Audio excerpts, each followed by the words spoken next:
and he's got many books where you can refer to. They're very small books. I would actually recommend them. Obviously, he's a good person to refer to because he was a mathematician. They say that he invented calculus, but at the same time, he was a philosopher. So what his idea was in terms of truth statements or propositional statements and or mathematical statements was that the truth of the proposition was contained within that proposition. So mathematics, a lot of it is actually tautological. Equations are tautological. So I don't agree that mathematical claims are primarily tautological. In fact, I actually think, Gödel gave reasons to think that's not true, right? So insofar as Gödel showed, no system of axioms can be both complete in that it describes all the true mathematical facts and not contain any contradictions. Well, then what that means is that no system of axioms can by itself exhaust all the relevant mathematical facts. But I mean, now let's go back to the point of tautology, right? So okay, so 2 plus 2 equals 4, or 5 plus 5 equals 10. The equal sign in the middle indicates equality between the two propositions, right? Which means that on the one hand, 5 plus 5 is equivalent to, it's another way of expressing the idea of 10. So according to this idea, if we're talking about, if mathematics is, for the most part, tautological, then they're truisms. So in other words, it's not... The view that mathematical statements are just basically tautologies has fallen largely out of favor among philosophers of mathematics as a result of Gödel's incompleteness theorem. But I mean, the point I'm making, it won't hinge on any particularly controversial views in philosophy of math. So, for example, do you think, there are various facts about propositions. So the following, here's a fact. Either 2 plus 2 equals 4, or pigs can fly. That fact depends on the truth that 2 plus 2 equals 4. But nonetheless, it's not caused by that truth. So what's the point you're making? The point is there are a whole range of perfectly intelligible instances whereby things depend on, whereby necessary facts depend on other necessary facts. So if there are a whole range of things like that, so what's wrong with the Trinity? Here's the thing. I don't know if you've read Edward Fazer. He's quite an interesting figure. He's got some interesting things. One thing I like from him is what he talks about, the principle of proportionate causality, okay? And that's something Muslim scholars have been saying for a long time as well, which is something bereft of a quality cannot produce it, yeah? Something bereft of a quality cannot produce it. Now, what do you mean by bereft of equality? Something doesn't have something, cannot give it. Yes? Something that does not have something cannot give it, yeah? This is the principle of proportionate causality. Now, what I'm saying is that for me, the best explanation for all things related to necessary facts is actually a necessary existence, and I'll tell you why. The idea of existence, whether you're an essentialist, an Aristotelian essentialist or not, the idea of existence presupposes every other idea. It's the mother category of all ideas. And so if there is such a thing as a necessary existence, then the existence of necessary facts like 2 plus 2 equals 4, or whatever it may be, I would say the best explanation for that is actually the necessary existence. That they are produced by the necessary existence. Okay, well, I think that's perfectly fine. And in fact, that wouldn't be incompatible with what I said. It would, in fact, bolster the point that there are necessary facts where those necessary facts depend on other necessary facts. No, but the reason why it's different from what you said is you're saying that there's dependency relations, all right? So necessary facts. I'm not saying that the dependency relation is between a necessary fact and another necessary fact. I'm saying that the ultimate dependency relation is between a necessary fact and a necessary existence. Right, okay, so you have a necessary being, and then you have certain necessary facts that depend on the necessary being. Sure. Do you have certain things that exist that depend on the necessary being? Everything that exists depends on necessary being. Right, okay, so you have other things that exist necessarily and depend on the necessary being. Independently. No, I didn't say independently. Oh, sorry. I said they exist necessarily, and they depend on the necessary being. Sure. Okay, right, so then what's wrong with that being true with the Trinity? Okay, so I don't see how... With the Son and the Spirit existing necessarily, but being dependent on the Father. Okay, so no, this is what we're saying is there's multiple contradictions in the idea of the Trinity, right? The first one is the proposition that the Jesus is God, which means that he's a necessary being. Jesus must be a necessary being. And if he's a necessary being, at the same time as being generated, begotten, and caused by something which is necessary, then that negates his necessity. You can't be caused and uncaused at the same time. Necessity means you're uncaused. Right, so it's not that he's caused, it's that he's dependent on the Father. Even that. Right, so, but necessity doesn't mean that you're not dependent on anything, because you just agree that there are necessary facts Say again? dependent on God. Necessity doesn't mean not being dependent on anything, because you just agree that there are necessary facts that depend on God. So say that one more time. Being necessary doesn't mean not depending on anything. It does mean that. Because you agreed earlier yeah. that there are necessary facts that depend Okay, on all God. right. No, okay, good, excellent. Now I understand your point. So I think for Muslim scholars and philosophers and thinkers have differentiated between something which is necessary as a result of itself and necessary due to another. Okay? So in other words, they say something which is wajibly nafsihi, which is necessary because of itself. The only thing which is necessary due to itself or self-sufficient in the absolute sense is the self-subsistent necessary being, right? But you can have anything, we can have lots of things which are actually necessary due to another. So from one perspective, you're a contingent being. I'm a contingent being. That tree over there is a contingent being. But from another perspective, me and you and that tree are actually necessary. Necessary because they emanate from a necessary thing. So this is a kind of, if you believe in determinism or compatibilism, that will be the conclusion that you come to. So what I'm saying is that 2 + 2 = 4 is necessary as a fact, but it's not necessary in the sense that it has ontological self-subsistence. And that's the difference. Right. So what Christians generally claim is that God has ontological self-subsistence. Sure. And that the Son doesn't have self-subsistence in that respect. No, the that's Son is dependent on God. No, that's not what they say. They say they're co-equal and co-eternal. So if God has self-subsistence, What I said is perfectly compatible. no, it's not. That is subordinationism. What you've described is actually a form of subordinationism, which is considered now heretical in all 3 churches.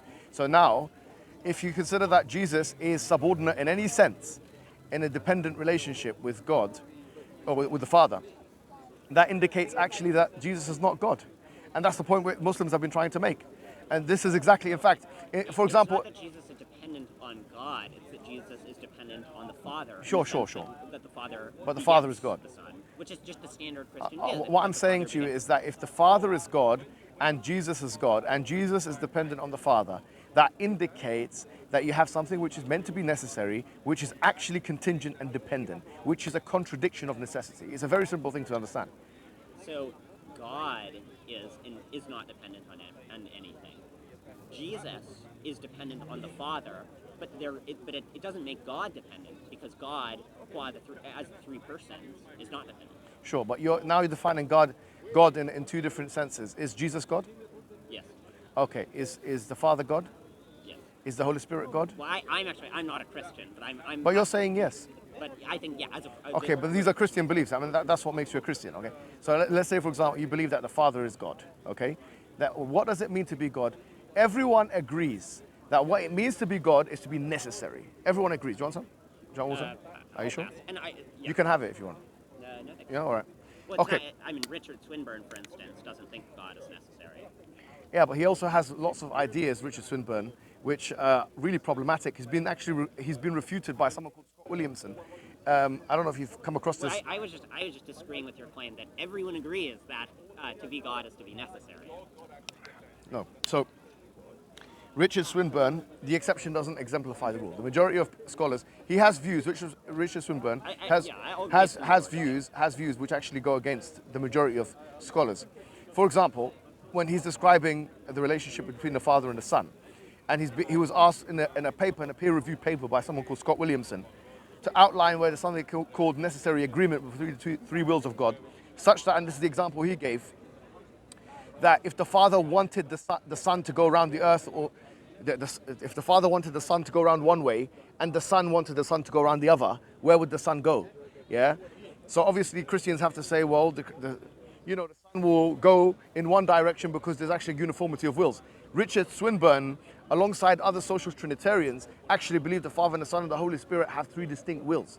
If that's the case, how is it? So Richard Swinburne responds. Swinburne does not think that. He does that, but he believes that. And he says it. And then so what happens is, Swinburne says the way that he can Eucharist, and this is what Scott Williamson responds to. He says that the way in which the Father and the Son and the Holy Spirit actually agree on something is because the Father is a parental relationship. This is what he says. And I've read this very recently, so I know what I'm talking about. He says there's a parental relationship between the Father and the Son, whereby the Father is because he's the parent, he's the father, he has to obey the son, basically. Sorry, the son has to obey the father, yeah? It's like your dad has to obey the son. Scott Williamson responds to him in that paper about necessary agreement, which you can get online, yeah? And he says to him in the paper, why would it be the case that this would be the mechanism by which and through which you would accept necessary agreement? Necessary agreement between the wills of God. And that's another area. So you've got one issue of contradiction, we said already. One issue of contradiction is the fact that you believe that the Son is begotten, or in the words of the Cappadocian Fathers, he's generated. In the words of the Cappadocian Fathers, he's caused. They use the word cause openly. A necessary thing cannot be caused. If the Son, and that, by the way, this is the Quranic argument. The Quran says, قُلْ هُوَ اللَّهُ أَحَدٌ. Yeah? Say he is Allah, one and only. Allahu Samad. That he is self-subsistent. He is independent. He is self-sufficient. Lam yalid wa lam yulad. He does not beget nor is he begotten. Wa lam yakun lahu kufuwan, comparable unto him. Now, notice how it says lam yalid wa lam yulad. Because being begotten is a nullifier to self-subsistence. So Allah is responding directly to Christians. He is saying, if God is necessary, if Jesus is necessary, if he's independent, if he's truly self-subsistent, if he's truly self-sufficient, he could not have been begotten, because if he has been begotten, that would indicate subordination, dependency, causality, causation, and it would indicate a lack of necessity. Okay, so it wouldn't indicate a lack of necessity because, as we've already discussed, in the ultimate sense. Well, so it sounds like by necessity, what you really mean is independence. Yes. Right. Okay. So I think that in this sense, God would be independent. It would just be that. Would Jesus be independent? Jesus would be dependent on the Father. That's exactly the point. So we're saying that, okay, so this is, we've got to it now. You need to distinguish between the dependence and the independence of God as the divine nature and the independence or the independence of individual divine persons.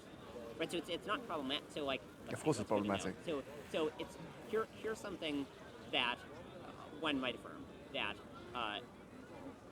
God exists necessarily, and as a result of God's necessary existence, he necessarily knows that he exists. Okay, if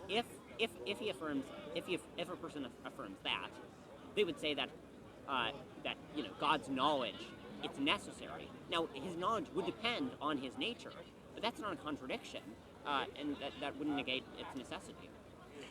Okay, so you've just admitted something quite significant, and I think you need to pay attention to what you said yourself.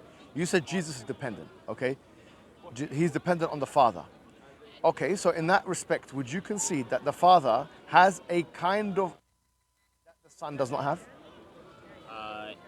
No. Okay, now this is a contradiction. He has a property that the Son doesn't have. Okay. The Father has a property that the Son doesn't have. So, and is that property allow the Father to do something that it doesn't allow the Son to do? When you say allow, it's not like Permit. The Father has powers that the Son doesn't have. Well, you just said the It's Father is different. independent. Okay, well, this doesn't sound, I don't think you're convinced by this yourself. You're a clever man. Clearly you're not convinced by this yourself. You are not. Why? But, now I think I'm you... not a Christian. I just No, don't think you're saying that, but you are. But here's the thing. No, I'm not. God is Almighty, how could Jesus be dependent on God? No, yeah, so let's get back to this. If we're saying Jesus is God, and what it means to be God is to be independent. Because if you're dependent, and this is, by the way, this is a classic aspect of the Quranic argument. It says, كَانَ يَأْكُلَانِ طَعَامٍ, that him and his mother, Jesus and his mum, used to eat food, meaning they were dependent. It's trying to get you to understand that if there's a dependent being, then that dependent being is disqualified from being God, because to be God is to be independent and self-subsistent. If you've just admitted Jesus is dependent on the Father. If Jesus is dependent on the Father, it follows the Father is the true God and Jesus is not the true God. Jesus was created by the Father. He was generated by the Father. He is dependent on the Father. This is what the Muslim belief is. Okay, so I don't think that's right. So was 7-year-old Mohammed Hijab Mohammed Hijab? In what sense? Like, was the 7-year-old version of you Mohammed Hijab? In what sense? In the sense of being Mohammed Hijab. Depends on how you define Mohammed Hijab. So if you define it by Is it mind or body? It's a mind or body issue. Is it a soul? So if for example, I mean it in the sense where that you Yeah, mean if you yeah. ask, is Muhammad Hijab Yeah. here? If you'd asked that when 7-year-old Muhammad So Hijab was there, in one would you sense, correct to answer yes? no. In one sense, you cannot answer it like that. In another sense, it's not the case because if I believe that the human being is a composite of mind and body, the body that I've got now, which is completely different to the body I had at 7 years old, almost every single cell in my body has been replaced. Okay, so which means that from a body perspective, I'm different. So am I the same? No. Is Muhammad Hijab then the same? How would he have been dealt with the same? If they're identical to you today. I'm Sure, asking what's the question? if it would be true to say that person is Muhammad Hijab. In one sense, it would be true. In another sense, it would not be true. Right. So the sense in which it's true is the sense of just describing who they are. So in a similar way to how you would say of 7-year-old Muhammad Hijab and 14-year-old Muhammad Hijab and 21-year-old Muhammad Hijab, that each of them are Muhammad Hijab. But nonetheless, you wouldn't say that 7-year-old Muhammad Hijab is 14-year-old Muhammad Hijab. In a similar way with the Trinity, you'd say that that the Father and the Son and the Spirit are not identical to each other, but they are each God. Why is it similar? Well, because in both cases, there's some claim about the nature and the essence of the being. Okay. And the fact that there's a commonality in the essence doesn't mean that the individual members that instantiate the essence are the same as each other. Do you accept that the human being is composed of mind and body? Do you agree with mind and body dualism? I kind of You can't even have this analogy unless you get to the bottom of this question. Well, I think either we're a composite of mind and body, or we're just a soul, essentially. So then, But fine, if we you can- don't yeah, if you don't have a strong idea of what a human being is, you can't ask this question. Is the human being mind and body or not? Well, I largely think it's a semantic question. I think our essential property is just the possession of our It's soul. not a semantic problem. You know very well. You've studied philosophy. So this is a question that has plagued the minds of philosophers for a long time. Either you believe in mind-body dualism or you don't. So you haven't answered the question. Because with your analogy... I do believe in mind-body dualism. Okay, sure. So if you believe in mind-body dualism, then the question of Muhammad Hijab at 7 years old, is he the same as Muhammad Hijab at 33 right now? The answer is no. The answer is no. He's not actually. Yeah, that was my point. Yeah, he's not the same. But it's true that you when you were 7, it would have been true to say Muhammad Hijab exists. The 7-year-old. What it meant to be Muhammad Hijab when I was 7 is different to what it means when I'm 33. I don't think it's true that what it meant is different. Yeah, it does. Of course it is.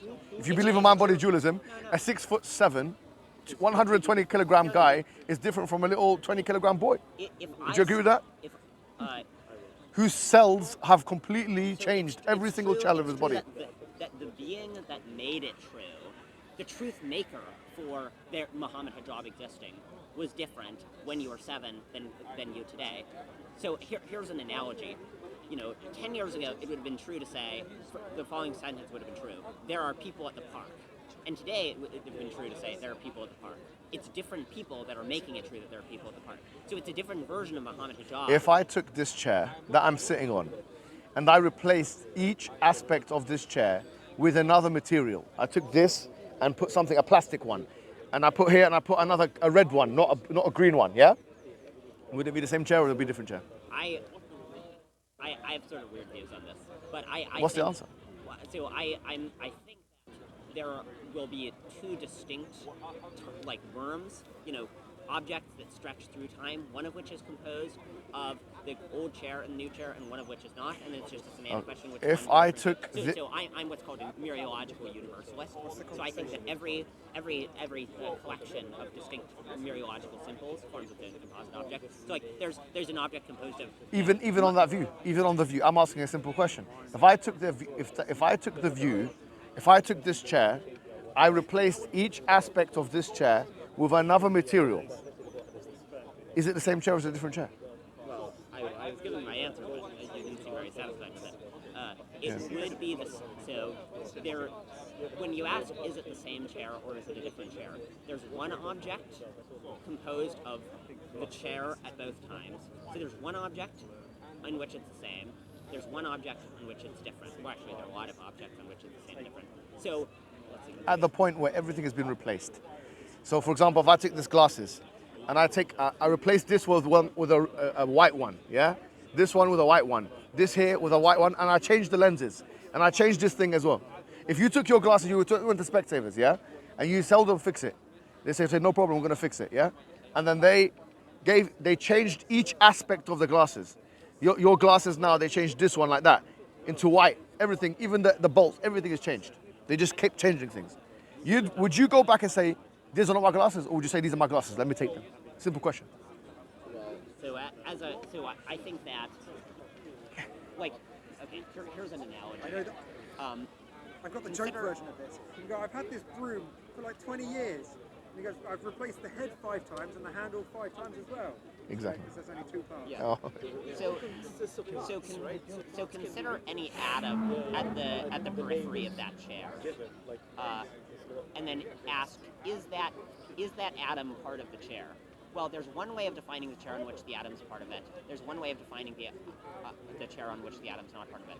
My account of this. Go on. How would you do it where the atom's not part of it? My account is that there are distinct composite objects, distinct and overlapping composite objects, composed of different assemblies of matter. So there's a composite object that is the chair with the atom, and another one that's composed of the chair without the atom. And it's a semantic question about which of those. It's not semantic at all. This is a scientific question. You're jumping on the word semantic, but you're not getting my point. Go My on. point is, if there are 2 objects, one of which contains the extra atom and the other one doesn't, it is a semantic question which one you're talking about. Okay. So if you went to the Specsavers and you gave your glasses, and they changed each part of your This guy is the second fight. Sorry. Stop it, man. Stop. Thank God he's not.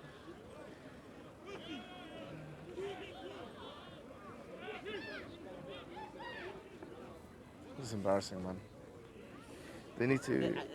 I can't really, sensibly challenge people to fights over philosophy disputes. I don't think it would go great for me. Okay. So going back to the point we were making about dependency.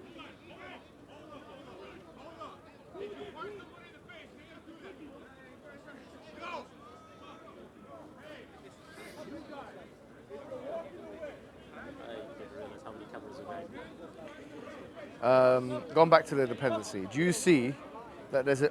What is dependency, first of all? How do you understand it? So, it's a bit hard to define precisely. Something is dependent if, for it to be the case, it requires another thing. Whether it's dependent or Something which is reliant on something else for its existence. Yeah, that's a good way of putting it. Okay. So if you're saying Jesus is that, how can you see that Jesus is God and that at the same time? That's all my question is. Simple. Well, because the things that are true of God as the divine nature are not the same as the things that are true of every member of every particular divine person. Right. So this is. You're not answering my question. You're making another point. How? I'm not making another point. Okay. No, but how is Jesus God and how is he dependent and God at the same time? Because all the properties that are true of the divine nature in the sense of being God in that sense are not true of each member of the Trinity. So you're assuming that whatever. Okay. So you're assuming that whatever is true of each of the divine persons has to be true of God. So okay. That's the entire. What is discussion? The So entire premise is of Jesus Trinity a part of God? rejecting that idea. Is Jesus a part of God? There are different accounts on which. What's your account? Well, as I say, I'm not a Christian. I was just disagreeing that you could. No, but what is your account? Well, I don't believe in the Trinity. Okay, so why are we talking about this? Well, because I don't think. So you are. No, I don't think that you could. You are suggesting that there's a contradiction in the Trinity. I don't think there's a contradiction. Okay. Well, at some point you'd have to either suggest that it's made of parts, or you say that he's not. But yeah, I guess part. if were I to be a Trinitarian, I think I would affirm that the divine persons are parts of God. oh, you would, yeah? I would, yeah. In what sense? In the sense that they can be disassembled, like the chair, No, or like the glasses. I don't think that Trinitarians would affirm that they can be disassembled. Okay, so in what sense are they parts? Well, they're distinct such that the things that are the things that are true, they're distinct from God in the sense that the things that are true of them are not necessarily true. But of God. you're aware that And- partialism and is a collect- heresy. Which council condemned? All of partialism? them. I actually don't think that's true. I did a No, little bit of looking on no. into this. Partialism is heresy. Okay, where is partialism condemned? Every single Eastern Orthodox Church, No, Catholic well, Church. That's not a council. That's a church. I don't know what council, but I know it's a heresy. Partialism is I a don't think heresy. it's a heresy. Put it on ChatGPT. You'll see. Okay. They'll Well, say partialism is a heresy in I've Christianity. done some googling about this, and I don't think. No, I can assure you it's a heresy. Okay. Anyone want to Google is partialism a heresy? Yeah. No, the reason why I say that is because I came across something from William Craig, where he was saying that he was actually affirming a kind of partialism. Yeah. So I went and searched what other people are saying about that, and I realized that his contemporaries and his colleagues were calling him heretic for believing in that. So, and they came from different like schools of thought. So like some Catholics would say that his idea of it is a heretical. So that's the thing with Christianity. You're either going to fallacy or heresy. It is. It's a heresy, I told you. Wait, where does it? According to ChatGPT, he told me to use Okay, wait, ChatGPT. So and can Well, you ask ask it the what sources. Yeah, ask it the sources. okay, sources, Wait, so can I just see what ChatGPT says on the matter? Isn't it enough that Jesus was a mighty Ask him prophet? from a fresh page. Just Yeah. whatever you wish. Oh yeah. All other prophets before him, Yeah. you get yourself in an incredible confusion, and you don't know what you're talking about no more. It depends. I didn't read all of it. I just saw Orthodox see as a heresy, but then I didn't continue. Muslims Yeah, no, believe in partialism Jesus. is a heresy. Trust me. Muslims believe in Jesus. That's the thing. Like with Christianity, they will either have to leave their religion to try and make sense of it, or they can affirm their religion and create fallacies. What it feels like to be a Christian is like bending your legs in some way, or your arms. Just Yeah, to yeah. fit in. If only. If only it was like that. Mention who was behind all this big lie, which is Paul Yeah. and his people. Yeah. They turned the whole thing into It's something absolutely, else. and that's But another we point. never really kind of discussed that. They should discuss it. The historical point of how Trinity transforms. Yeah, absolutely. Like for example, the Holy Spirit, right? He made a good point. He said that the development of the Trinity, the historical development of the Trinity. Yeah, with the historical development of the Trinity As a specific heresy was not formally condemned by name at any ecumenical council. until. That's the end of the sentence. No, okay, keep researching it. Yeah, so the next after that it says, however, its core idea was implicitly condemned by the early church councils. Yeah, Defined there you go. orthodoxy. No, wait, well, hold on. So there's dispute about whether it counts as heresy because No. It's what is heretical is to think that the Father, Son, and the Spirit are not themselves God.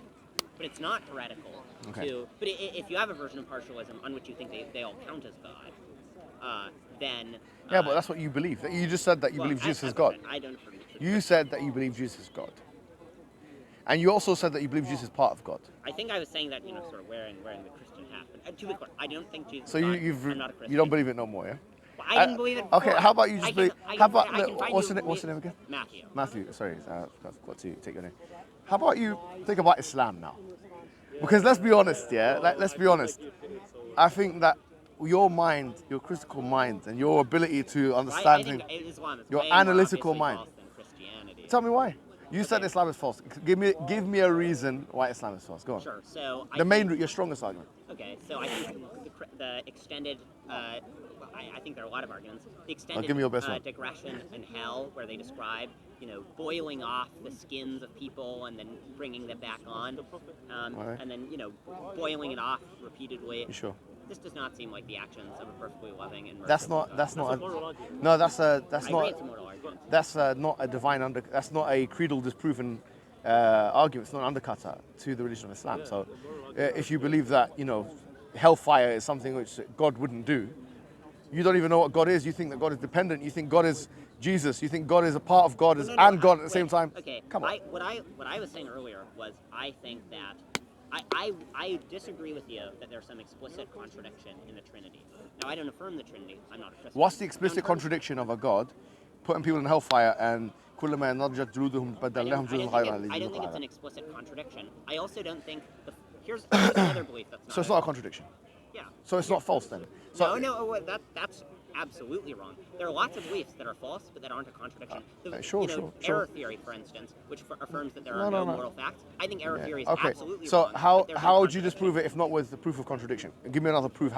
Why is it wrong? In what Right. respect So is it wrong? so I'm what's called a phenomenal conservative, where I think the way we figure out what's true is we look at the ways that things seem, and then we have default trust in the way that things seem, unless there's a strong reason to doubt it. Yeah, like Swinburne. That's what he believes in as well. Yeah. I'm a big Swinburne fan. Yeah. But He called it something else actually. He called it the credulity, something else, principle of credulity. Principle of credulity. Yeah, I could principle of say. credulity, isn't it? Yeah, principle of credulity. Yeah, Suppose that's right. my hypothesis that Yeah. Jesus is God. you say. You look a bit like him, but maybe a younger version. But so I think and absent relying on the principle that things are as they seem prior to being given a strong reason to doubt it, we would basically be in complete nihilism, skepticism land, where if you get down to any of our foundational beliefs, I think they'll just depend on things that are really obvious. And I find the notion that that it's wrong to torment people forever in arbitrarily horrible ways, that's immoral, that you shouldn't do that. Sure, Particularly but, if it's in your for- power to for- redeem them. I find that to be about as obvious as any ethical truth, I believe. Yeah, but you're saying that. Here's the thing. For example, right, Swinburne in his book about God, I forget the name of the book, but he made an argument from base theory. I don't know if you've come across it. And he was basically making a probabilistic argument that God is probably the best explanation for the existence of the universe, etc. The point is that you haven't even attempted to do that. So you've just said something. You said that I believe in things are true unless I'm given. This is the principle of credulity that Swinburne believes in. You believe that things are true unless you are given explicit reason for them not to be true. Okay. Hold on. That is not the principle that I. The principle is if something seems true, you have a reason to think it's true, absent a reason. That's an important distinction. Fine. So if something seems true, unless you're given a reason not to believe it. Now here's the point. On what basis do you look at, for example, eternal punishment in hellfire? And on what basis can you falsify that? Because if that's your strongest argument against Islam. Why I don't know if it's my strongest there. Okay, well, it seems like you mentioned it, so it must be very strong in your eyes. You must see that as a very strong argument. I do, yeah. Okay, but you can't explain to me what the tension is, why that makes it false. Okay, so here's a very obvious ethical principle that we all accept in ordinary life. If you're going to cause others suffering, you need to have some justification for it. If I were to stab you in the eye, and you ask me why did I do that, I say I have no justification. I'm just doing it, right? Then it would be pretty clear that I was acting wrongly. And so then the question is, okay, so are there goods commensurate with torturing people forever that make it justified to torture people forever and pursue those goods? So then the question is, okay, is there a plausible story on which there are such goods? And so what are the goods? Yeah, so you've just made my argument for me in the sense that you said that you're basically saying that if you punish somebody for no crime, then that's a kind of injustice. That's basically what you're saying, right? And I'm saying I don't disagree with that proposition. But for example, when the Quran talks about the boiling of the skin, actually it's talking about the hypocrites, the religious hypocrites, the ones who posed as Muslims and then they pretended and they rejected they were infidels in that sense. They rejected the message of truth. And that's why it says, إِنَّ الْمُنَافِقِينَ فِي الدَّرْكِ الْأَسْفَلِ مِنَ النَّارِ, that certainly the hypocrites, the religious hypocrites, are in the lower pits of the hellfire. كُلَّمَا نَضِجَتْ جُلُودُهُمْ بَدَّلْنَاهُمْ جُلُودًا غَيْرَهَا لِيُذُوقُوا الْعَذَابِ. That every time their skins fall off, we have replaced them with skins that are actually different to their skins so that they can taste the punishment. But in the same exact chapter that Allah says that, which is chapter 4, Allah also mentions, مَا يَفْعَلُ اللَّهُ بِعَذَابِكُمْ إِن شَكَرْتُمْ وَآمَنْتُمْ. That what would Allah do with your punishment if you are grateful and you are believers? So in other words, it's making it clear that there is a justification for the punishment, which is the ingratitude, the ultimate ingratitude of the human condition, or the human being, the disbeliever, and the ultimate disbelief of these are the two things which this verse indicates are the justifications for someone in hellfire forever. Now you might think that that's unfair in your mind, but then that's a subjective value judgment. That's an aesthetic value judgment. There's no way of proving that it's unfair. It's not an aesthetic judgment. So what is it then? Judgment. Yeah, based on what? Well, based on the same things all moral judgments are based on, which is ultimately some combination of seemings, some combination of direct seemings and efforts to make other beliefs that are based on seemings coherent. Okay, it seems like your philosophy of logic and maths is much stronger than your ethics, because here you're not giving a good account of your ethical system. I know way more about ethics than about philosophy of logic. Okay, well, tell me now why. On what basis? First of all, you have to explain what is your ethical system. Understand, the question you're asking me is the question you ask about any ethical claim that a person makes. How can you ascertain that a claim is ethically or morally false? What's your standard? So what you do is you look at the things that are really ethically obvious, the things that seem really obviously the case in ethics, and then you look at whether sort of the balance of those things favor or disfavor the claim. So if a claim, so suppose I say it's great to torture people, okay? You can all be really confident that that claim is false, because it's really obvious that that claim is false. No, but that's... And in fact, it being that's obvious, weak. it being obvious that claim is false is more obvious than any argument you're No, gonna but get. here's the thing. No, I'm not saying it's subjective. I'm saying we know. No, it's not subjective. Is it subjective? No, but here's the thing. It's objectively wrong. No, but the issue is that you're not proposing a mechanism. So, for example, in Western ethical systems, there are three main schools of thought. One of them is the Kantian deontological school, which I'm sure you know, which is, for example, underpinned by something like the categorical imperative and or the hypothetical imperative. Then you've got consequentialism, okay, under which falls utilitarianism, and under which is actually liberalism or social liberalism, because social liberalism is the birth child, actually, of utilitarianism. Of course, John Stuart Mill was both. He was the father of social liberalism and utilitarianism.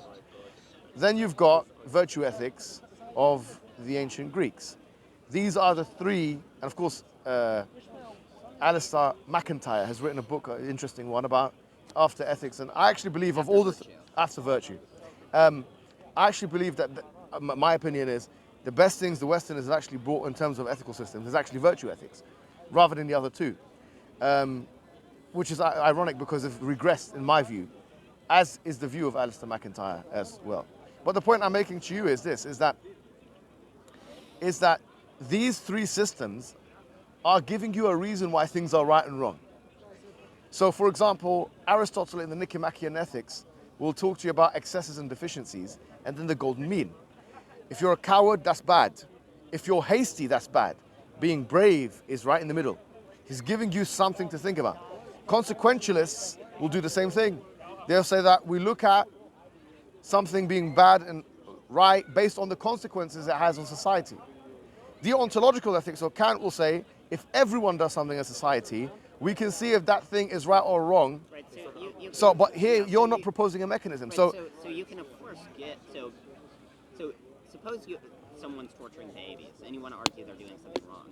It would not be the right way to go to say, okay, first virtue ethics is right. Oh, and then virtue ethics implies that you shouldn't torture babies.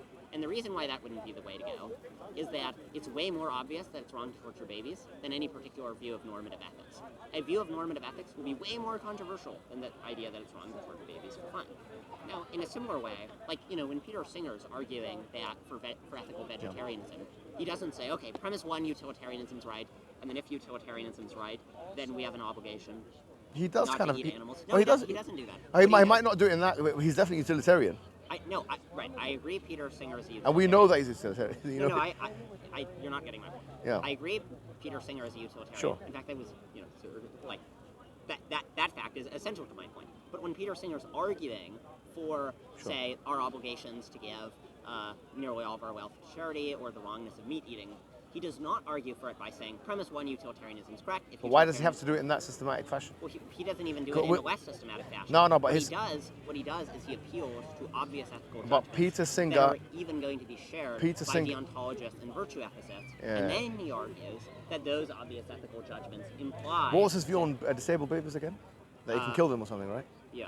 Well, I don't know. I don't want to misrepresent him, but the point is that you can assume that he's making these value judgments based on the fact that he has an ethical system which has justified this. Now, what you're essentially doing is you're negating the principle of sufficient reason, because we're saying that The question at hand here is, do moral truths need a sufficient reason to be either true or false? If you're saying that, so for example, if you say killing a baby, why is it wrong? It's wrong because, and then there's a reason that someone can give. You're saying that you don't need to actually offer a justification. No, I'm not saying you don't need to offer a justification. Well, I mean, actually, I would, like, it depends on exactly what you mean by a justification, but I think you have to give a sufficient reason for it, but often just the obviousness of a principle itself can be a sufficient reason for it. On pain of Okay, re- no, but that's not a reason, hold on, actually. Hold on. So, this does not deny this principle is sufficient reason, because I'm not making a claim about ontology. I'm not saying that there are ethical truths that simply float freely. Then without- you're not making oh, it. Sorry, let me Sorry, I apologize. So, what I'm saying is that the way we figure out Yeah. proximate ethical judgments is not by first figuring out a grand theory of morality and then deriving all the ethical judgments from the grand theory. Instead, what it makes sense to do is you look at obvious mid-level principles. So there are going to be obvious. So for example, if you're arguing for utilitarianism, you might say, oh, here's a really obvious ethical judgment. The better than relation is transitive. So if A is better than B and B is better than C, then A is better than C.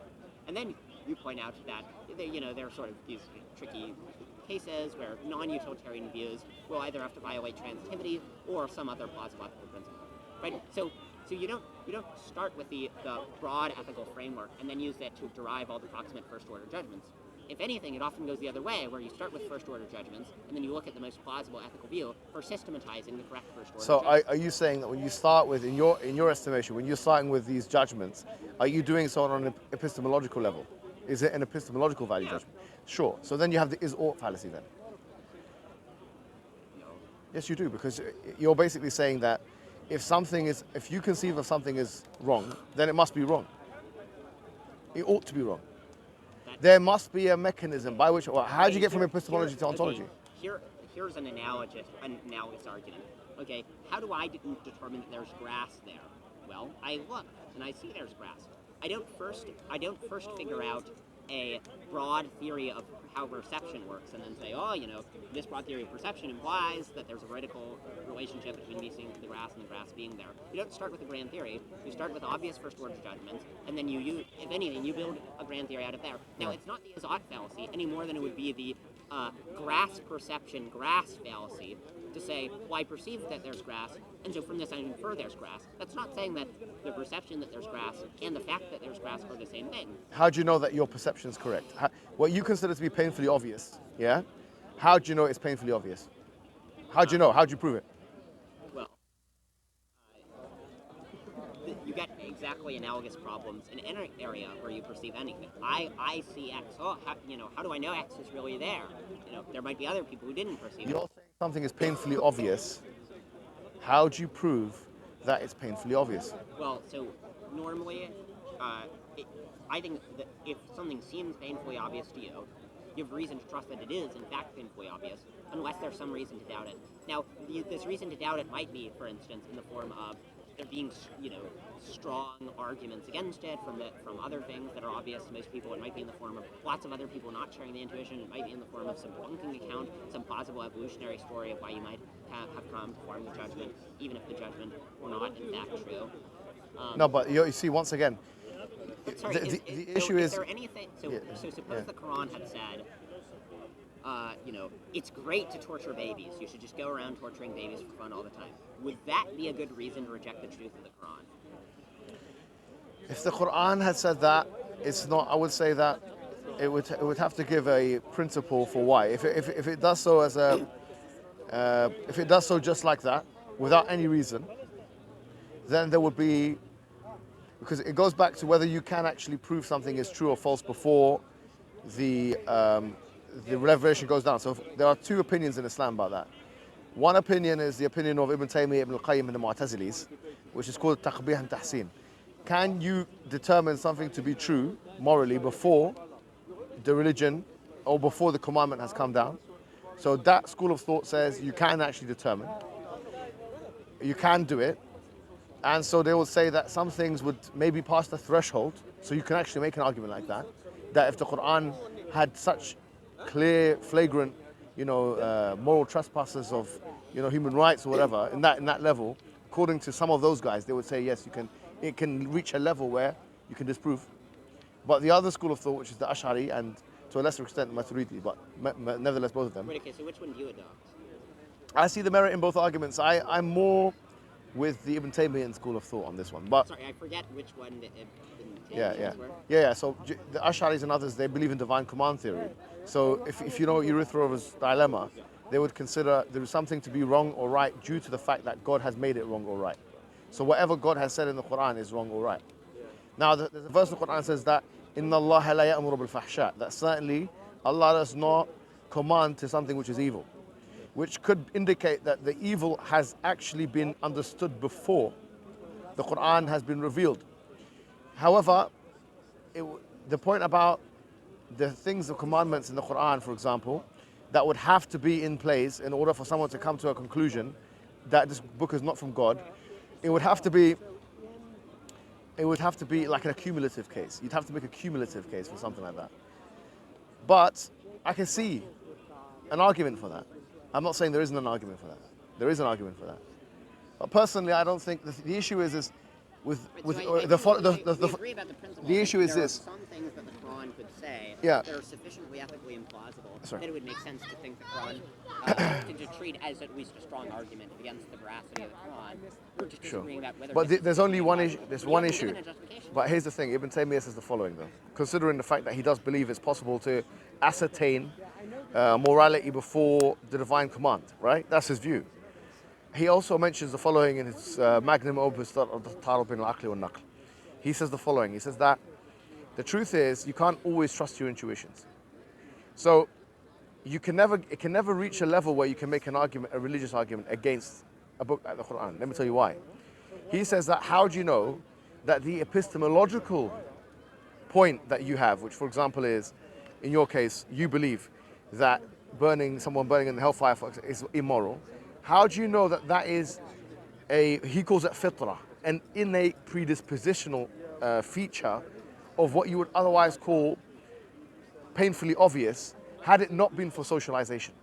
So in other words, his argument is socialization or secondary socialization causes people to think that some things which they would otherwise have believed are acceptable are not acceptable due to social constructs and secondary socialization.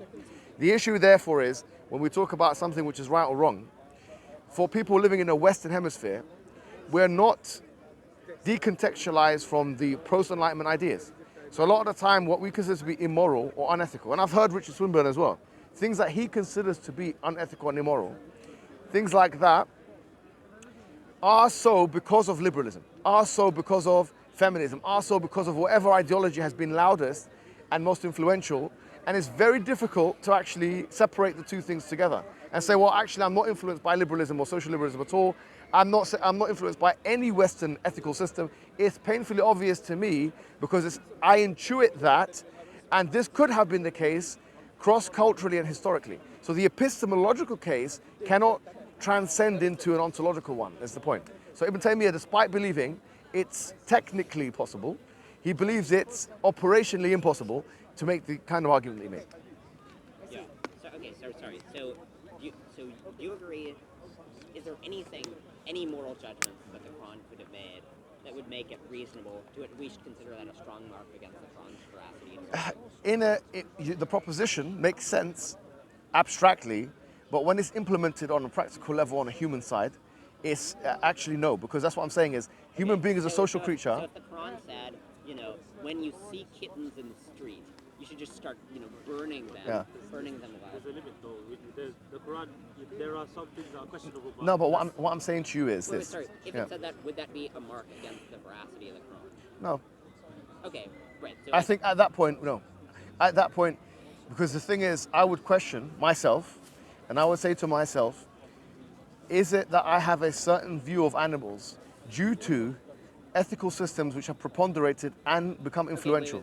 Replace animals with babies. Yeah. If it said just when you see a baby on the street, you should set it on fire.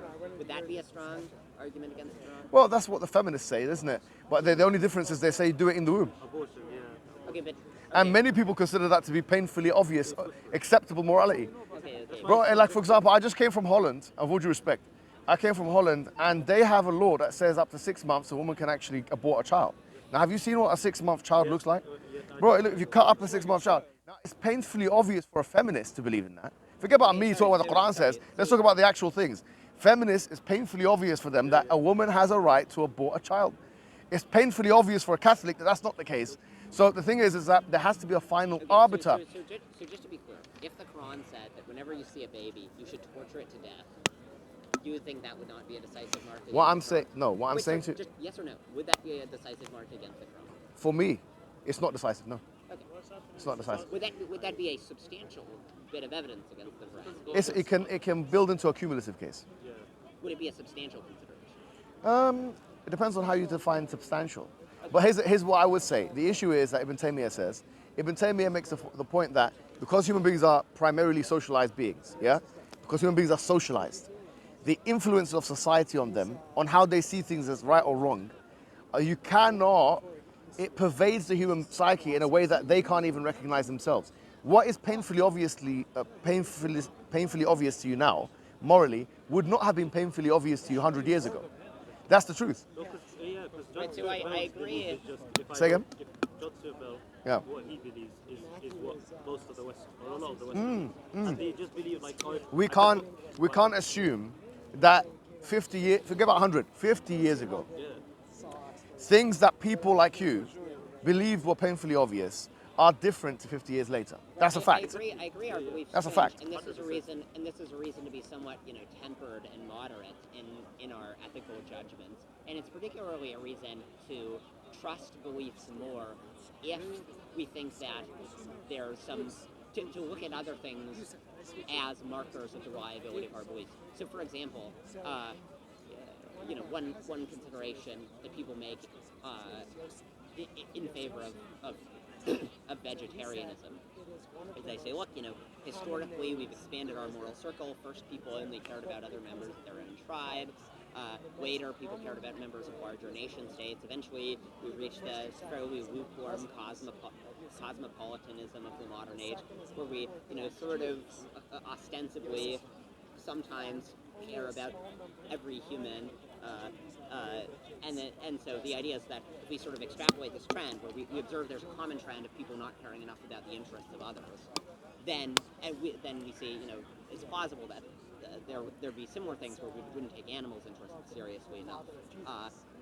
And so I think you can make arguments like that, where you look at inductive generalizations from moral trends. Yeah.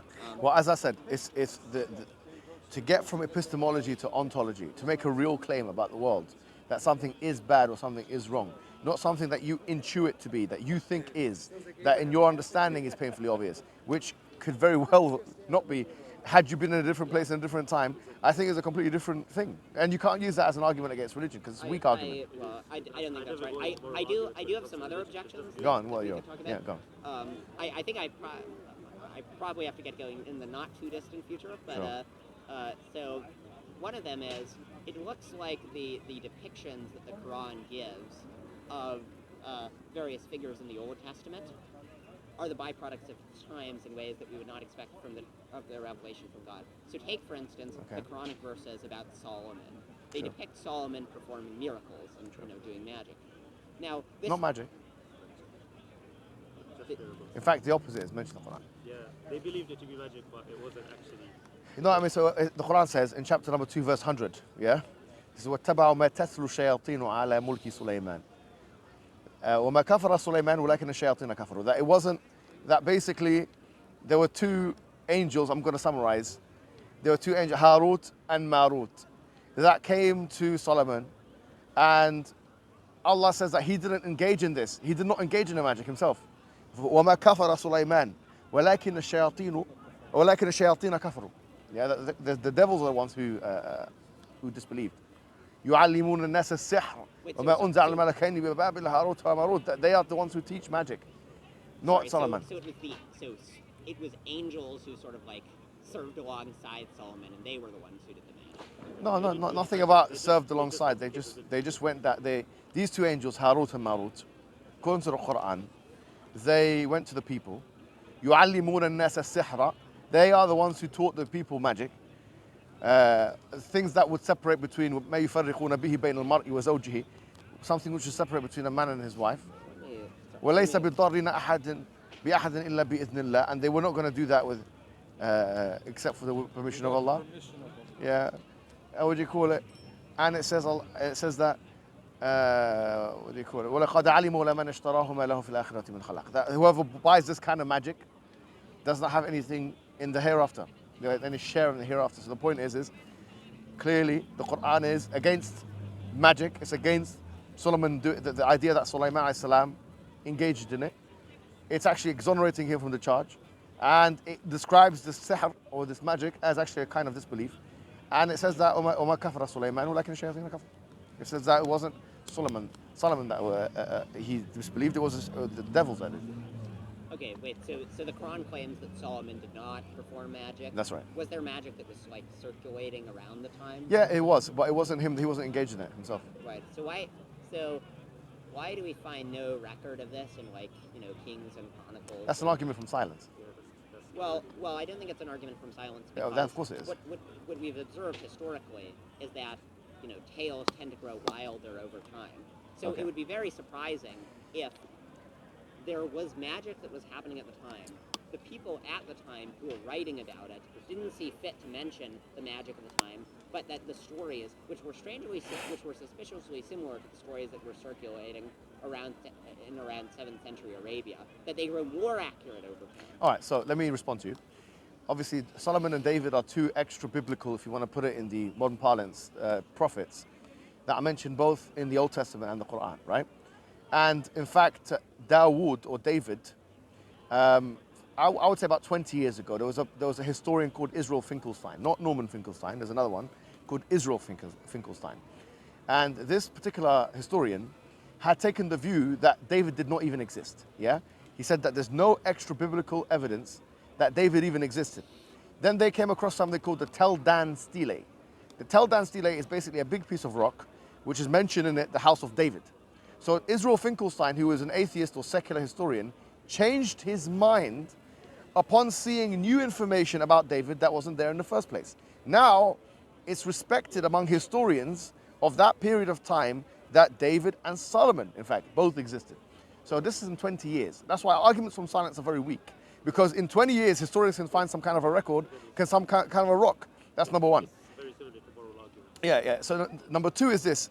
If actually I think what he considers to be an objection of Islam is exactly an argument for the veracity of Islam.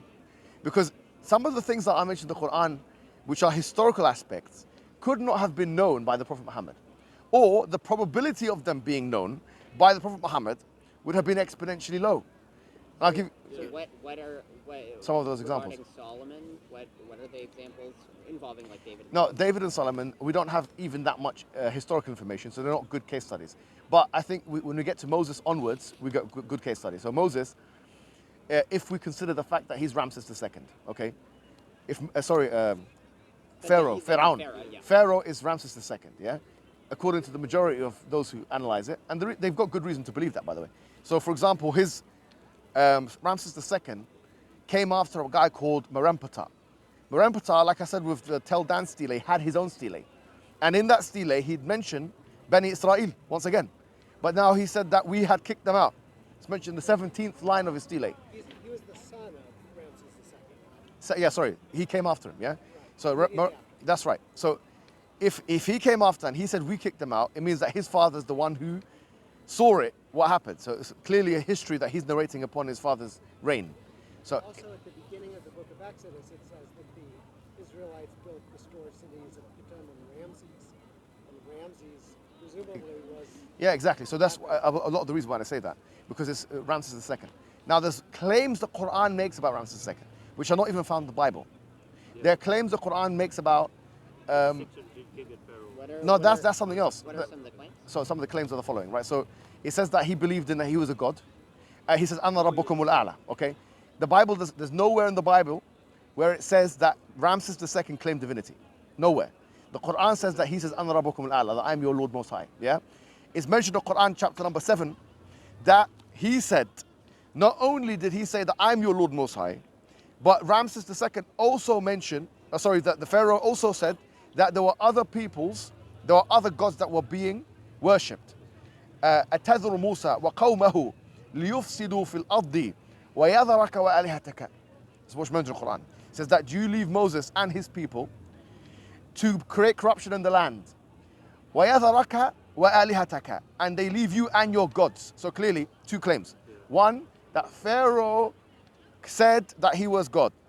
There's good evidence from a historical perspective, it's actually uncontroversial now, that Pharaoh, these guys claim divinity, number one. Did we find this out after we got the Rosetta Stone? Yes, And then- so a good point. So this information, don't forget, hieroglyphics were a dead language. There is no access. The Prophet Muhammad had no access to the hieroglyphics because we only found out about what these things meant when the Rosetta Stone came, which is, I don't know when that was, maybe, 100 or so. what was that, when was that discovered? Twentieth century. Exactly the year, yeah. But it was I went to the Egyptian Museum in Cairo, they've got like a duplicate of it and stuff. The original is in the British Museum here. Yeah, I know, they've stolen it. But, Museum, Egyptian Museum. yeah.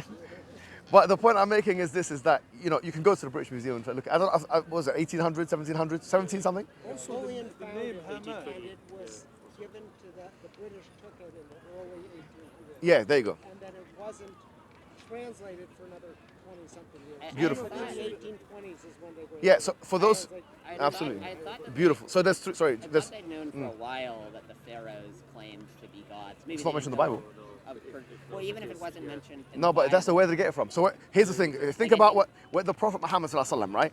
The claim that people make about him is that he copied from the Bible. That's the claim they make. They say he copied. Okay, but here's the thing. doesn't What, have to be the no, but here's the point. Where did he get this information? Yeah, this is the Quran makes this argument. Actually, it says, you didn't know about this. We gave you this information. You couldn't have known this. Yeah. Sorry, So here's the Can thing. you just tell me the verse that you're referring to? Which ones? The one. So there's lots. For example, that when it says that "Ana Rabbukum al-A'la" is mentioned in multiple places in the Quran. So in Nazi'at chapter number 79, verse number 15 or 14 or something like that. Wait, sorry. Huh? English copy, I have an English copy. Yeah, chapter number 79. Chapter. What was it? Verse 14, 15? Can you find out for me, please? Also brother? the name of Haman. Yeah, that will come. But I'll give him one at a time. It says "Ana Rabbukum al-A'la." He says "Ana Rabbukum." فقال "Ana Sorry, Rabbukum al-A'la." 79 verse what? 24. 24. That's the one. Said but he denied and disobeyed. Then he turned his back, striving, and he gathered his people Sign and of called it out. Joseph. He says, "I'm your Lord Most High." Yeah. Also, the sky didn't wept over him. Yeah, no, I'll come to that. But we were doing one at a time. There's so many, elements here, so many aspects. So I can't comment in any detail on these claims. I haven't looked into them. Sure, Like, but but I can look into them. Mormons say the same thing. Mormons religion. When was that? they had the library. Says, "Here, go to the library and find that out information." Can I have your water? Because I need to break my fast. Yeah, that's not water. It's finished. I know it's anything with you. Okay, go get water. Yeah. Where is it? I don't know. Can you get it? for me? Yeah, I I'll just want give to it. break my fast. Yeah. This should do. So so here's first point number one. It's mentioned. Is it Maghrib? It's very soon. Yes, very soon. Yeah. So point. Excellent. So as we mentioned, number one. Historically, this information, could not. It's implausible, or let's just say it's highly improbable, for someone to claim that the Prophet ﷺ got this information himself. Why?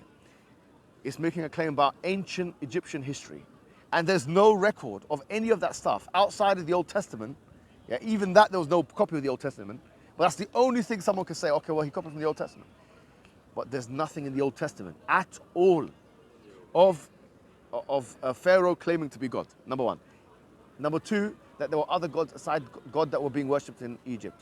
Number three, and this is a classic one we use, but I'm going to use it with you. Sorry, that there were other gods being Worshipped. There were Yeah. lots of gods being worshipped Yeah. most of the time in most. That doesn't seem like a very impressive prediction. Yeah, but that's not, yeah. No, I know to make the claim. What I'm saying is that it's painting. You're mentioning the historical thing. I'm saying if you look at the details, the historical details here, these are details. Is giving you a complete image, and that image we have found out because of the Rosetta Stone, because we'll be able to unlock the hieroglyphics. Number three. Can I interrupt for Sure. 1 second on that? So, I just Googled it. Genesis Rabbah, which is a It's a Midrashim, yeah. source. It's at 89.3. involves Pharaoh describing himself as a god over the Nile River. Sure. So at least according to Jews, Genesis, I don't remember when it was written in the early... That was written before the Prophet Muhammad, but then it wasn't compiled at his time. So according to Nusna, Jacob Nusna, who's a Jewish scholar, Yes, I have a couple of his books. he's actually one of the most prolific writer of all time. 8 billion books. I think he's written 900 and something. He's got the record for the most books written by a human being, I think. Yes, I have one of his books on Midrash. Yeah. But- Yeah, that's the one I'm talking about. well, So that one well, there, it's yeah. many that you're talking about. But- Genesis, the plausibility that Genesis Rabbah would have been available in the Arabian Peninsula. No, zero. But, Yeah. The fact is that Jews at the time also would not have had knowledge that, unless it was common knowledge, that pharaohs thought of themselves as God. So Ramses wasn't the only pharaoh to think of himself as God. Certainly later Sure. pharaohs, all the way up to the Ptolemaic times. So the idea that pharaohs thought of themselves as divine beings, as did many ancient kings in the ancient Near East, might have been common knowledge. I don't find it that surprising that Genesis Rabbah or Muhammad or any other person. Yeah, but it's a cumulative case. So we're saying, because he started off by saying, Yeah, but I guess that, right, so that particular instance doesn't seem like a particularly compelling instance. no, but it's an interesting one, isn't it? So if you add that, is it accurate or inaccurate? For example, it could be It is an falsified. interesting one. Yeah, because if you say that, okay, well, we're looking for aspects which are falsifiable. So for example, if the Quran had made the point or the claim that they didn't claim divinity, then we can disprove it. You see the point? So there's one. We said number one, Pharaoh. Number two, it says in the Quran, فَالْيَوْمْ نُنَجِّيكَ بِبَدَنِكَ لِتَكُونَ لِمَنْ خَلْفَكَ آيَةً. Yeah, in chapter 10 of the Quran, Surah Yunus, it says that we will preserve your body so that you can be for those who come after you as a reminder. So the Quran is making a claim. Assalamu alaikum, how are you doing? You okay? MashaAllah, you're right, good to see you. Assalamu alaikum, how are you, brother? You okay? Good to see you, MashaAllah, you're right. Good to see you, shake your hand again. How are you, Akhi? You okay? Good to see you, man. So it says that today we will preserve your body so you can be a sign, an evidence, a piece of evidence for those who come after you. Bro, Ramses II, at the time of Anwar Sadat, who was the president of Egypt at the time, who was famous for the Camp David Agreement and the settlement and the peace treaty that he done with Israel. He brought the body of Ramses II into Egypt, and he did so with red carpet treatment, because he said that I mean, it's a bit ridiculous considering he's a Muslim and this guy's meant to be like the main antagonist in the Quran. But the point is, he brought him in, and his body is there in Egypt right now. You can Google his image. You can see what Ramses II looks like. Ramses II, body has been preserved. The Quran states that, so this is a prediction of what's going to happen in the future. You can say, okay, well, we don't believe in this and that, but we say this is a prediction of the future now. It's getting more and more interesting. So just regarding the claims about Solomon, so I think it's a fairly substantial point against the Quran if the stories about around the time described much less grand magical activities regarding at the time. A thing that we know is that stories don't tend to that were passed from word of mouth don't tend to underrate the exciting bits involving magic and so on. Yeah, but the Jewish Kabbalah and all that stuff, where do you think it comes from? They believe that they got the magic from under the Temple of Solomon. Okay, but that's not what they talk about in Kings and Chronicles. There's no description of them being engaged. Nevertheless, that's not the entirety of the corpus of the Jews. So the idea of magic is clear. There's tracts written. I think Maimonides wrote a book on magic. There's at the end of the So and they all bring it back to Solomon's era and the temple. So it's this idea that. So what you're saying is perfectly compatible with the account I'm giving. So here's the account I'm giving. Basically, David and Solomon were fairly ordinary kings. Then over time, the stories grew wilder and wilder until they were claimed to be that magic was running rampant in their time. Sure. Then this got later attributed by people around the time of Maimonides to David and Solomon, and in addition, this influenced the views of Muhammad, which he then wrote down. Maimonides came after Muhammad. That's perfectly compatible with what I said. Did you just say that Maimonides then Muhammad was influenced? That's what you just said. I may have. I didn't know the ordering, but the ordering doesn't matter for my point. But there's a good 1,000 years or something, or 800 years between the two people. So I don't know how someone 800 years later can be influenced by someone that came by 800 years before him. I wasn't saying Muhammad was influenced by Maimonides. So what then? What I was saying was that the stories grew wilder over time, and these wilder stories were responsible for what both Muhammad and Maimonides wrote down. Okay. Well, as I said, there's a I don't know how many years difference between Prophet Muhammad, who died 631, and Maimonides, who was in the 12th century or something. He was in the Caliphate. Yeah, Salah al-Ayyubi, right? So 12th century or something. Yes. It doesn't matter when they were. So it's like a good 700 years apart, right? But Influenced by Avicenna and Averroes. who was? Maimonides. Exactly right. So he was clearly influenced by the Muslims. I mean, Maimonides, where he wrote the book, The Guide to the Perplexed, which is Dala al-Ha'irin, where if you look at how much more so, I think Ibn Rushd actually, Averroes, than Ibn Sina, which Cites them explicitly. Yeah. Known Nabucco as the- Yeah. Yes. So yeah, the idea that Maimonides, I think is aside the point. If anything, he's been influenced more by Islam than the opposite. I mean, most of his ideas are Islamic. If you look at his book, Islamic philosophers and thinkers. Well, Aristotelian. Yeah, true.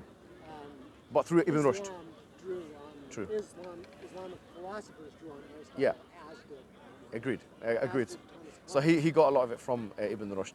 I mean, Thomas Aquinas' third way, for example, is Yes. Avicenna's Burhan The Siddiqui. basic point He was is late to the party. what we Yeah. would expect on the hypothesis that the Quran was not directly dictated by God is we would expect that the things that the stories that would go into the Quran would resemble much more the circulating Arabic legends of the time than they would resemble the what the earliest sources say about the subject. Because otherwise you have to think that strangely, as the tales grew wilder over time, they got more accurate, which never happened. Sure. And But so there is no evidence on. Usually, people who make the argument of the circulating Arabic tales, they do so vis-a-vis, for example, Alexander legends and so on, with the chapter 18 of the Quran, Surah Al-Kahf. They don't do so with this point because there wasn't really any circulating Arab legends on this front. Don't forget also that. I think we do have. But I think we yeah, do have examples of. I mean, we certainly have examples of legends about David and Solomon that grew wilder in the later period, in later periods. where But the you tales must got- acknowledge the following. Your main argument was this. You're saying that the Quran mentioning that there's some kind of magical activity happening at the time of Solomon is somehow undermining of the Quranic narrative. Now, I'm saying point number one, this would be considered to be an argument from silence in historical terms. And even if you do make this argument, you need to understand, especially with David and Solomon, as I mentioned before, people like Israel Finkelstein, who have retracted their positions in a span of 20 years after steles like the Tel Dan stele has been found, should be enough evidence for you to realize that you shouldn't be quick to make a judgment, especially as a non-historian, because you have historians making these judgments and then retracting them 20 years, especially vis-a-vis David and Solomon. But then what we can analyze is that which can be falsified regarding the historical record, regarding David and Solomon, and regarding Moses. As I've mentioned, what already has been mentioned in the Quran relating to Moses, the fact that Pharaoh had claimed to be God, the fact that there were other gods that were being worshipped at the time of Pharaoh, and the fact that Pharaoh's body will be preserved. These are just three examples. And there are so many other examples like this. Haman, the mentioning of this Haman, a person called Haman, obviously Maurice Bucquoy wrote an entire book on it, the French historian and scientist. He wrote a whole book on the Egypt, and I think he called the Egypt in the Quran or something like that. But the point is that in that book, he says that these names, he went and found in primary source information that these names of the people at the time of Pharaoh were the very names that were actually there at the time of Pharaoh, at the time of Ramses II. So you have very specific information. And then you add to that, which everyone knows this classic one, the fact that, for example, in the book of Genesis, you have the story of Joseph. And in chapter 12 of the Quran, Surah Joseph, the Surah of Joseph, you have the same story. And bear in mind, Joseph is located also in Egypt. But then you find that when Joseph in the Quran is discussing with the sovereign of Egypt at the time, he was referring to him as a king. Whereas Moses was referring to the sovereign of that time as a pharaoh. And now it has essentially been confirmed that the Bible was wrong and the Quran was right. So this is a clear-cut case of the Quran actually historically correcting the Bible on something which in the... But I'm sorry, make the argument again? Let me make the argument. So in the book of Genesis, you have the discussion of Joseph, okay, Joseph. And in the Quran, you also have Joseph being mentioned, yeah? Now, if you look at most historians, whether they be Christian, Muslim, or otherwise, they locate Joseph at the time of the Upper Intermediate period. This is the Hiscox dynasty. The Hiscox dynasty was not a dynasty of pharaohs. It was a dynasty of kings. And so the Quran depicts Joseph as having an interaction with what he calls to be a king of the sovereign of Egypt at that time, whereas the Bible in the book of Genesis calls him Pharaoh. So the question is if... Even the, Yeah. I mean, look, I was just in the British Museum. Sure. So even the leaders at that time, I mean, first of all, the Hyksos came and went, so it's not clear exactly if the Israelites at the time were identified with the Hyksos. But there were pharaohs going all the way back to the first dynasty who used the term pharaoh. So in the there was actually a couple pharaohs during that time, I can't remember the names, but there's a part of the exhibit on Egyptology at the British Museum talking about pharaohs that are not in the list of pharaohs. I mean, the pharaohs would often say, I'm so-and-so, here's all my predecessors that were named pharaohs. There were pharaohs that they found during that period who were pharaohs but were not in the list. But they found their sarcophagi and so on. But I don't have any reason to think that the leaders of Egypt at the time of the Hyksos did not also call themselves. Yeah, so I've looked into this myself in secondary source material, and I think it's almost a matter of consensus. Okay. So this point here is almost a matter of consensus that at that time of Joseph, which is meant to be situated, and they use it through genealogies and stuff like that, that was in the Hyksos period, and at that time it was a king and not a pharaoh. So the point I'm making is, look, think of the following anyway. We all agree that the Hyksos dynasty, they had kings. The fact that the Quran's even mentioning the word king here, where it's deviating from the norm, because the norm is pharaoh. Like every single time Moses speaks to the sovereign of Egypt, he says pharaoh, Fir'aun in Arabic. This is the Arabized version of the word pharaoh, or the Hebrew equivalent. But what I'm saying is, why is it Joseph is saying Melik? He's speaking to the king. It's a different word, and it's the same location, geographic location. It indicates a very precise, sophisticated knowledge that could not, I mean, it's very implausible. Once again, it's a cumulative case. When you add all these things together, when you add the things I've just mentioned together, the fact that we all accept now the Rosetta Stone was, discovered in the 1800s, and this information couldn't have been known, the historical argument for the veracity of Islam. I mean, let's be honest, it's pretty impressive. I mean, the Bible itself has no equivalent to this. Well, certainly the Greeks and the Persians knew something about the divinity of pharaohs, the pharaoh's claims of divinity. And that was common knowledge, even without, deciphering. What Greeks? Which ones? Pardon? What Greeks? Which ones? Other Greeks? Which? I don't know offhand, but certainly there was Greek. Yeah. Well, the Greek translation, the Greek translation project took place in 300 AH, which is 300 years after the Prophet's death. There was no Greek texts that were translated into Arabic at that time. In fact, the Arabs didn't even have, until the Abbasid period, the golden age of Islam, any access to this, the Greek texts and so on. So it's a... Oh, I see. You're talking about the Arab. Yeah, because if the point is that they got this from the Greeks. My point is that, okay, Do you see what I mean? Point, but it may be that it was just common knowledge in the ancient world that pharaohs. Oh, but the ancient world was not one monolithic entity. Well, like most ancient kings thought of themselves as gods. I don't know. I think that's a subject of dispute. Yeah, yeah, fine. But when we put all of these things together, if I were to ask the simple question, was the Quran accurate or inaccurate in depicting? Right. Yeah. So, and then we go through all the things that we just said. Was it accurate or inaccurate in depicting that Pharaoh was going to be preserved? Is it accurate or inaccurate? You have so many accuracies that could have otherwise been. Yeah. So these accuracies could have otherwise been inaccurate. But I think. And then you have no inaccuracies as well. Well, I would dispute you have no inaccuracies. Okay, well, you have to find one. Yeah, you can't just disagree. You have to find one. So, for instance, I think the passage about the sun setting in muddy spring. Okay. Appeared, again. Yeah, so he says that when Dhul Qarnayn وجدها تغرب في عين حامئة, he saw it going into a muddy spring. It doesn't say that he believes that the sun goes into a muddy spring. The Quran says, وَكُلٌّ فِي فَلَكٍ يَسْبَحُونَ, in chapter number 36, number 40. It says that, it talks about the sun.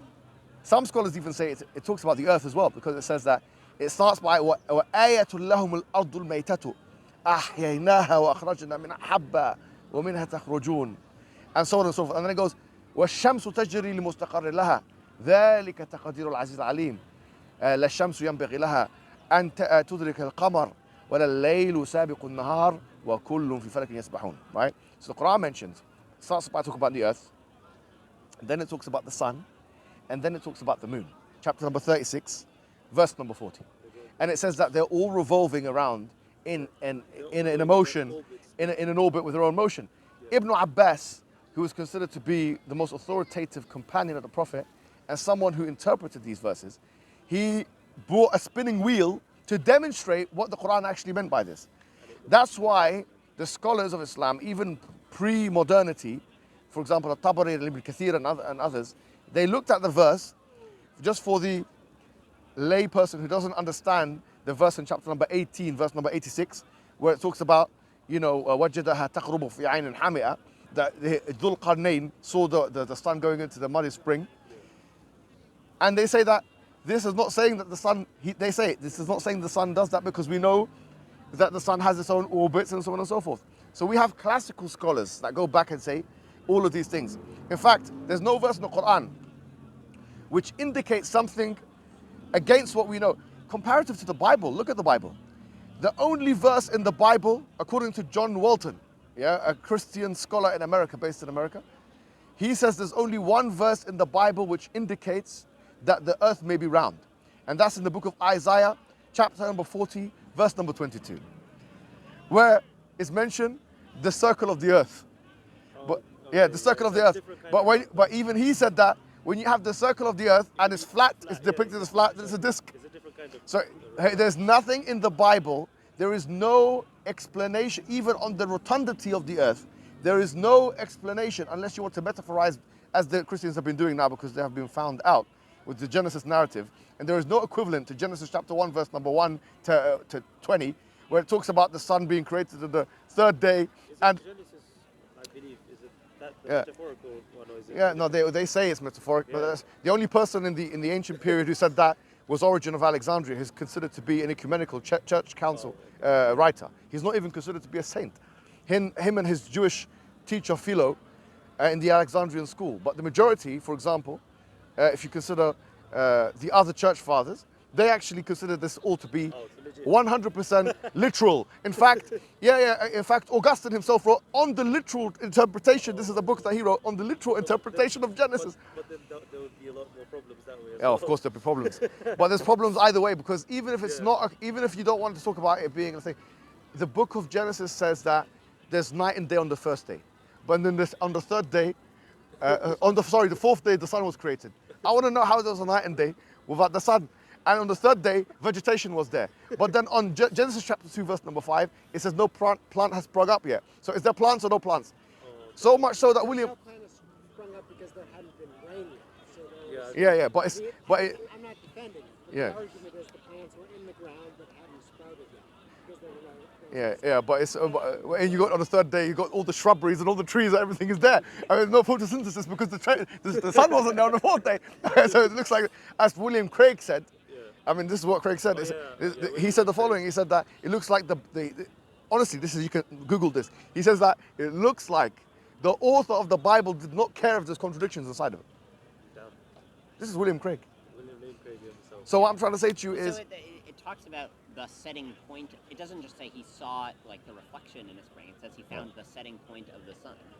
Like there's not a specific point where the sun sets. yeah, all right. So as I mentioned, the Quran mentions in chapter number 39, verse number 5, يكور الليل على النهار ويكور النهار على الليل وسخر الشمس والقمر كل يجري لأجل مسمى. In chapter number 39, which is Surah Zumar, where Allah mentions that He rolls the day into the night and he rolls the night into the day, and he creates a day, وَسَخَّرَ الشَّمْسَ وَالْقَمَرَ, and he made subordinate the sun and the moon. كُلٌّ يَجْرِي لِأَجْلٍ مُسَمَّى. All of them are going to an appointed time. Now, Ibn Hazm, who is a Wait, fifth. that they're all going to an appointed time doesn't. No, but let me tell you what he said. Ibn Hazm, who's in the 4th century scholar, 400 years after the Prophet, classical interpretation of this verse, he says this indicates the earth is round. In his book Al-Fisal. Why does it? He says because there's no way, the word yukawiru comes from the word kura, which means ball. And you cannot have this motion, he says, it's impossible. You cannot have this motion unless you have a ball.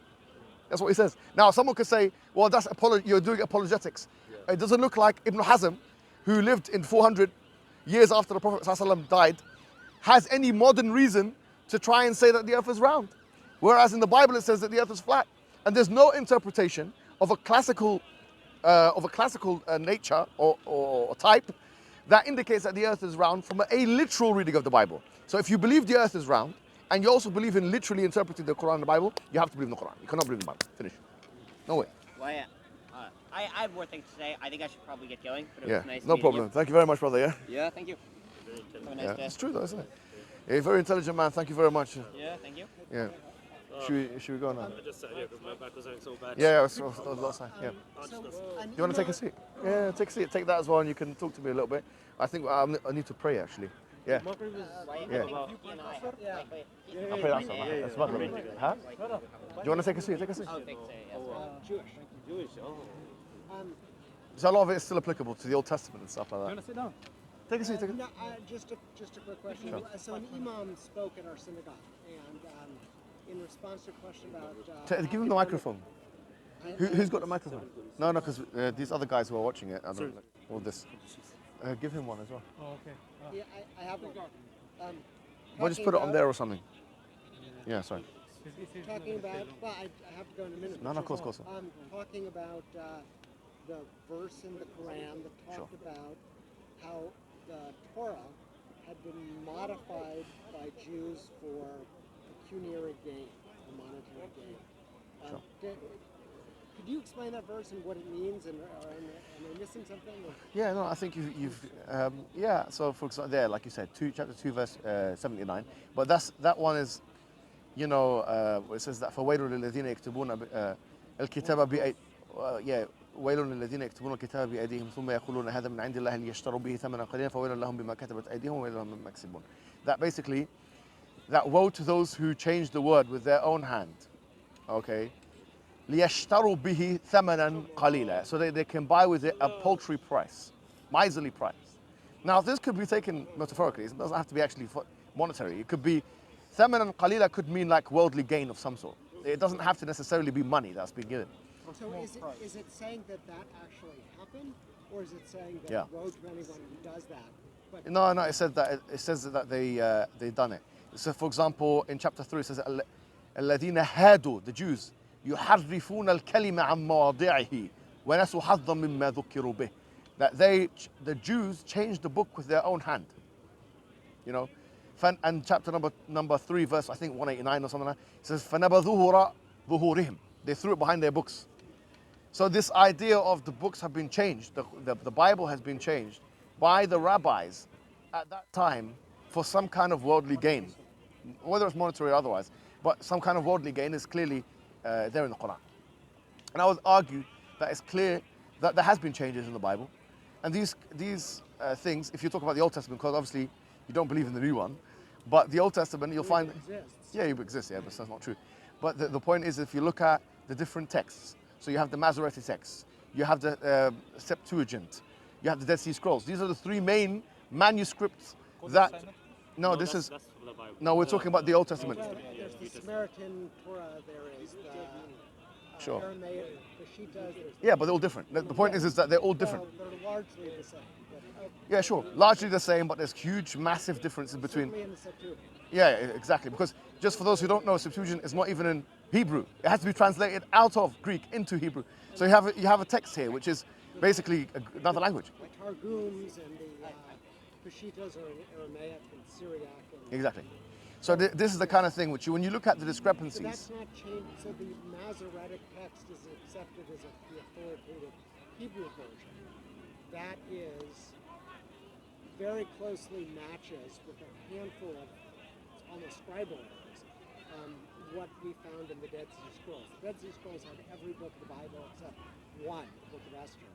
Not complete, but certainly fragments or parts of all of them. And for the most part, they are identical with a handful of scribal errors, papyrus errors, that sort of thing. But,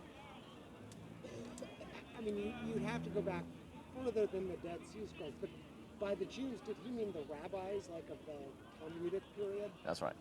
So, for example, there's lots of criticism of the Quran about those particular rabbis, even compared to donkeys. مثل الذين حملوا التوراة ثم لم يحملوها in chapter 62, Surah Jumu'ah. Criticism by the Quran of those rabbis. Yes. Okay. مثل الذين حملوا التوراة ثم لم يحملوها كمثل الحمار يحمل أسفارا. That is like a donkey with books on his back. Those particular ones. So the Quran has praise and dispraise of Jews. I mean, in fact, this is the only book, to be fair, that says that the Bani Israel, the children of Israel, were chosen people. I mean, it's the only other book that says that. Allah favored them. Yeah, favored them as chosen. But I'm No, just even trying chosen. to figure وَلَقَدْ اخْتَرْنَاهُمْ عَلَى عِلْمٍ عَلَى out, الْعَالَمِينَ. is there any mention or commentary that discusses what parts of the Bible have been changed? There are indications. So, for example, the Prophet ﷺ told us that if a Jew or a Christian comes to you with the news, لا تصدقوه ولا تكذبوه. He says, do not believe them and do not disbelieve in them. Yeah. So, unless now, there's only one thing about that, which is that if it contradicts the Quran. So clearly, if something contradicts the Quran, it shows the error of that. So, for example, let me give you examples. The story of Lot and having sex with his daughters. That's something we would disagree because we say that the prophets are infallible, and Lot is free from such a abhorrent and condemnable act. The whole story of Noah showing his nakedness to his sons, Ham, Sam, and Sapeth, and one of them. Well, he didn't show his nakedness. well, Ham uncovered his nakedness. Whatever, all of that stuff. Or for example, David as well, and all that. The adultery of Solomon. And, Noah was a victim, not a perpetrator. no problem. Maybe Noah is not a good example. But all of these other things that we've just said here, like David as well. And the Tudor. Yeah, exactly. So there's so many things like that. The sexual immorality we say that's not ascribable to the prophets, for example. So why would the rabbis of the Talmud change the story of King David and make him less admirable? It's a great question. What gain would they have from that? That would say that the ancestor of the Messiah was a bad guy, not a good guy. That seems like an odd change to make. It does, and sometimes motivations of human beings are very difficult to ascertain. I mean, if someone had like a psychiatrist at the time that can come and say that why are these guys doing this, maybe they've been paid. Maybe some Roman came and said, you know what, sell out your religion, do this. Anything like that could very well be the case. He could be a religious hypocrite. He could be not actually committed to the cause of Judaism in that sense. It could be some person who's a hypocrite to the cause. He wants to destroy Judaism from inside. Several of them were martyrs in the Roman period. The story of King David is also repeated in the Book of Chronicles as well as Samuel. But you see the point of the sexual immoralities. Like, what is the reason why Lot had sex with his daughters? What do we get from that? What moral guidance do I get from that? The commentary is he was drunk and they tricked him and he thought the world had ended. So he was badly mistaken. Modern scholars say Is he getting drunk? that it's a teleological explanation. I mean, it's a way of sort of making fun of the two enemy neighbors of Israel, like the Ammonites and the Moabites. Moab means from my father, and Ammon is Ami is my father. So the modern explanation is that, I mean, it would be analogous to in America. Take care, brother. Take care, inshallah. Yeah. If corny example, but I think it illustrates the point. If someone wanted to make fun of Mexico and Canada, they said, well, Canada got its name because they drank soft drink that made them stupid, can of duh. And Mexico, they were all mixed up, so they called it Mexico. I mean, it's sort of a corny word play. Yeah. Right? No, but yeah, it's things like that. Making Yeah. fun of two neighboring countries. These two neighboring countries were enemies at the time of Israel. Sure. And so you have some of the. There's lots of stories in the Torah that are what scholars call etiological. That is, provide an explanation. Mythological. Not mythological. Well, I mean, It, you might as well say this, you know. So, for example, It has a spiritual meaning. the, okay, so just to wrap up this point and then I have to Sure. go. In Genesis, I guess 21, immediately before the Abraham sacrificing Isaac story, there's a much less interesting story where Abraham and Avimelech make a treaty, and they name Beersheba Beersheba. Beersheba means 7 wells, but also the 7 oaths. And so it's the origin of the name, but it's got a double meaning. So it looks like it's not a lie, but it may be a mythological story, but it may have been accurate, but certainly an etiological story. That is, it is offered to explain where something came from. I know that's what they have to say, because a lot of the stories in the Bible, including the Amalek and killing this genocides and all these kind of things, they have to have some explanation for it. So they either metaphorize it or they have to reject it. And so we've got these things in the Bible which clearly you can see the word of man has entered.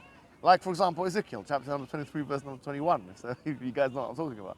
It's the porno, basically. It's talking about the penis and this and the size of this and that. I mean, what kind of moral guidance am I getting of that? If we were getting, what do you call it, Ezekiel 23, 21, and someone brings that out and reads it, I mean, tell me if you would bring that and read it to your daughter, for example. Do you want to bring it? They describe the parts, like Ezekiel. donkeys and... Absolutely, yeah. All Absolutely. right. Well, thank you very much. It was nice chatting with you on that note. Thank you. Whose are these? I'll put them Okay, I'm gonna go prepare the bazaar, yeah? All right, sure. I'm gonna put this on the chair, and then the guys can sort it out. Can I? He's got to take the chairs. He's winding them up. No, but this is mine. So I'm gonna put it here, and here's the thing as well. If anyone says anything, this is the thing, yeah.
Working busy.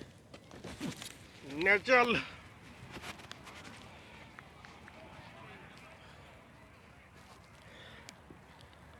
Yes. Oh, that's like a video camera. Yeah. Oh, I thought that's like a picture thingy. Okay, take picture. No, I thought that this one is a camera. Yeah, this one camera, sir.